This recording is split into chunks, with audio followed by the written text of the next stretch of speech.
It's Brian Preston, the Money Guy. Here's your next question.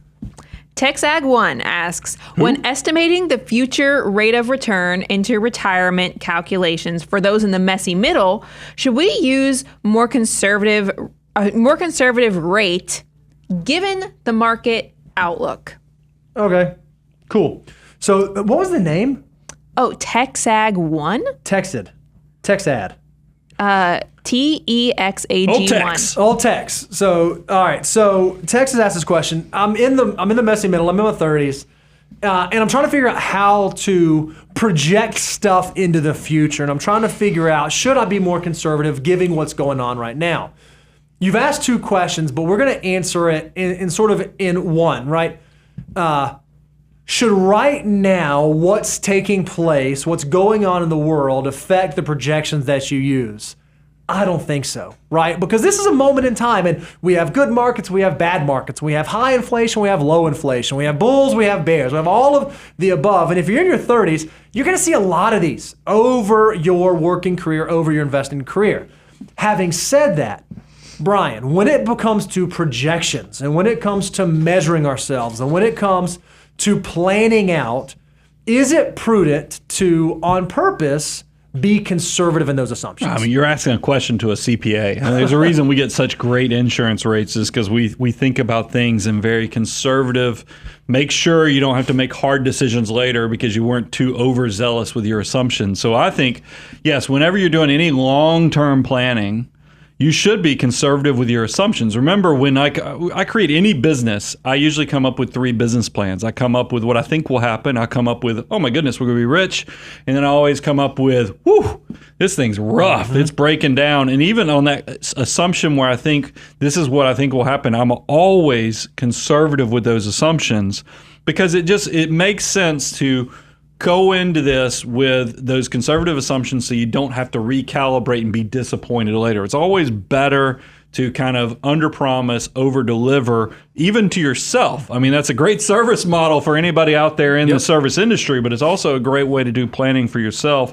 So I always do encourage people to be very conservative in their assumptions. I do love when we did the Know Your Number course and tool, we actually gave the ability for people to be conservative or aggressive or what we think will happen, kind of doing that 3-tier structure right within the plan. So within a flip of a drop down within the spreadsheet, it actually lets you kind of run all 3 of those scenarios.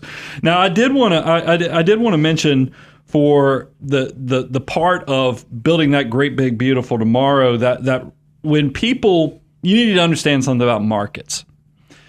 Every year, Vanguard comes out with their assumption of what they think the market's going to yield over the next 10 years. And I mean, they've been saying like 3% for really the last decade, 3.5%. And they always have some new reason. People, you guys always send me that article, and I appreciate you sending me that article, but I know it's coming.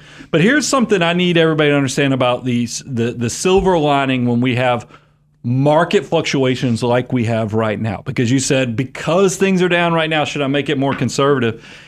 The reality, I want you to be conservative because that makes the plan better and ensures success.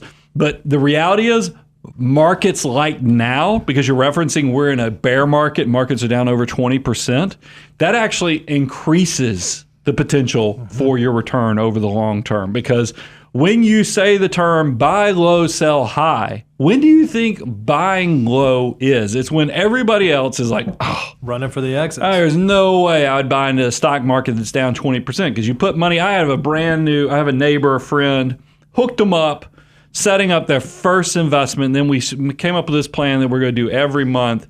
And then, of course, the Monday after we buy, the week after the market has lost 5 to 6%, saw him again this weekend. He's like, what's going on with this market? No, he told me he cut off the monthly investment. No. Cut off the monthly investment. And that breaks my heart. The educator inside of me, the financial mutant inside of me, knowing, because when I look at my portfolio, and when you do the tax lot analysis, and you say, what were the best performing shares I've ever purchased?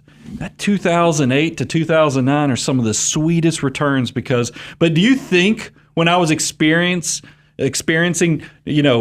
October of 2008 or even November of 2008 or March of 2009, I was thinking, man, this is the greatest time in the world to invest. No, I was like holding my nose and letting it happen, just letting that automatic wealth building occur. But when I look back on it, 10, 15 years in the future, I'm like, hot diggity dog.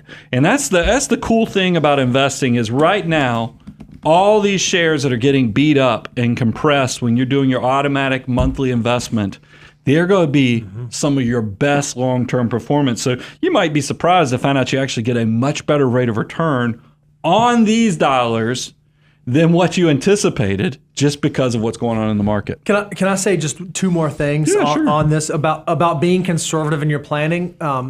We know that we as humans are behavioral creatures. The majority of the decisions we make are driven behind our emotions and our behavior. One of the things I love about being conservative is it gives me an opportunity for things to turn out better than I expected. So I can put down what I think I'm going to save this year. But when I actually go look back and say, okay, how much did I save that year? Where is my portfolio? What am I doing? When I know that I've surpassed my expectations, it gets me excited. It gives me this euphoric feeling of, oh man, I am exceeding expectations. I'm doing better than I thought.